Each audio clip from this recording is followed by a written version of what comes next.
Imaginen un pueblo tan pequeño y tranquilo que todos se conocen por su nombre. Un lugar donde las puertas no se cierran con llave y los vecinos se ayudan entre sí. Ahora, imaginen en una granja aislada de ese mismo pueblo se gestaba un horror inimaginable. Un hombre de modales suaves, Edward Theodore Shane, guardaba un secreto tan repugnante que una vez descubierto conmocionó a la nación entera. Su historia no solo es una de las más oscuras en los anales del crimen, sino que se ha incrustado en la cultura popular, dándole forma a nuestros miedos más profundos e inspirando a los villanos más emblemáticos del cine del terror, desde el perturbador Norman Bates hasta el sanguinario Leatherface. Ed Shane nació en 1906 y su vida desde el principio fue un calvario. Creció bajo la sombra de una madre, Augusta, cuya devoción religiosa rozaba el fanatismo. Ella creía que el mundo estaba lleno de pecados y que las mujeres, en particular, eran instrumentos del diablo. Augusta aisló a sus dos hijos, Ed y Henry, de toda influencia externa, especialmente de otras mujeres. Su padre, George Shane, un alcohólico sin voluntad, era una figura pasiva que no podía ofrecerles protección. Pero la tragedia no tardó en golpear de nuevo.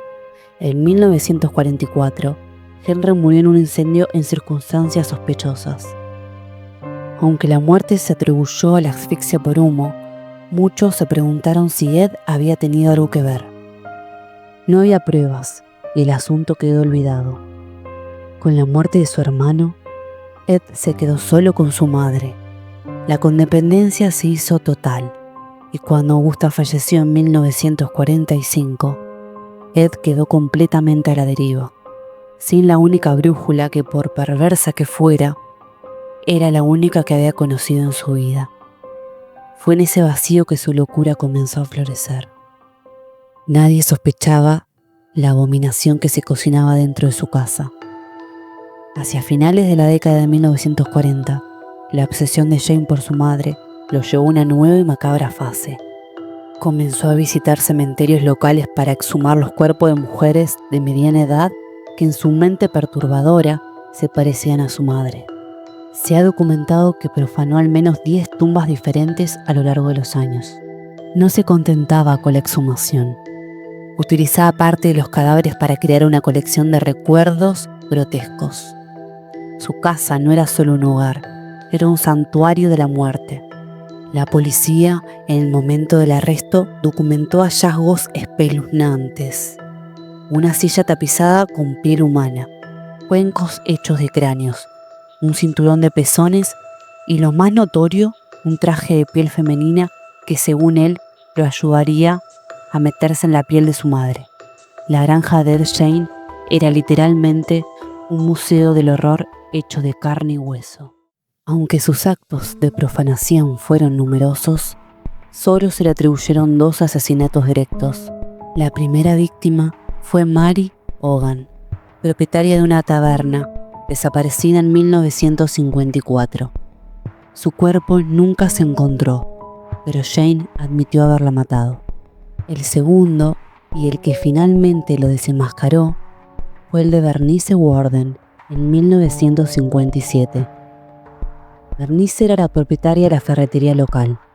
Cuando su hijo llegó a la tienda y la encontró vacía, un recibo de compra a nombre de Ed Shane fue la única pista. La policía de Wisconsin, dirigida por el sheriff Arthur Shirley, siguió el rastro hasta la granja de Shane. Lo que encontraron los dejó atónitos y horrorizados. El cuerpo de Bernice Warden fue hallado decapitado y colgado en un cobertizo, eviscerado de manera brutal. En la casa principal, la colección macabra salió a la luz.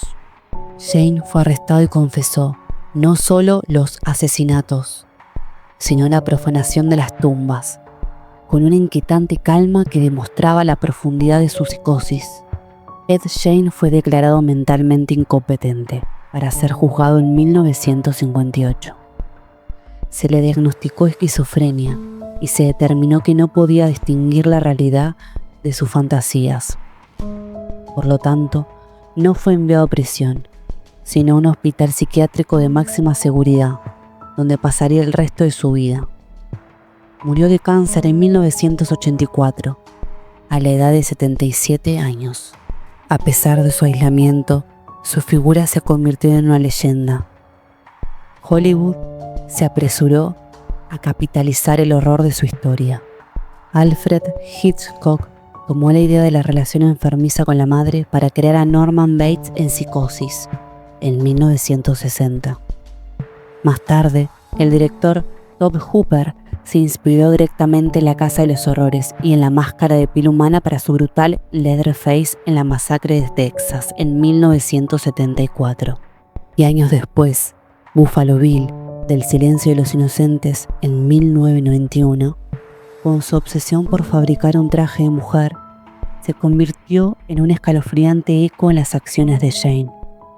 La granja fue incendiada misteriosamente en 1958, pero la sombra de Ed Gein sigue acechando en cada una de estas películas. La historia de Ed Gein nos obliga a enfrentar una pregunta incómoda. ¿Qué nos asusta más?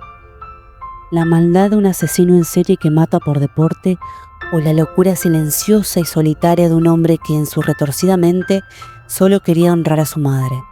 Su legado no se mide en el número de víctimas, sino en la pura y perturbadora naturaleza de sus actos. Un hombre que con solo 2 crímenes confirmados logró convertirse en el monstruo más influyente de la historia del cine de terror, recordándonos que el horror más profundo a veces no está en lo sobrenatural, sino en la oscuridad que puede habitar en la mente de un ser humano.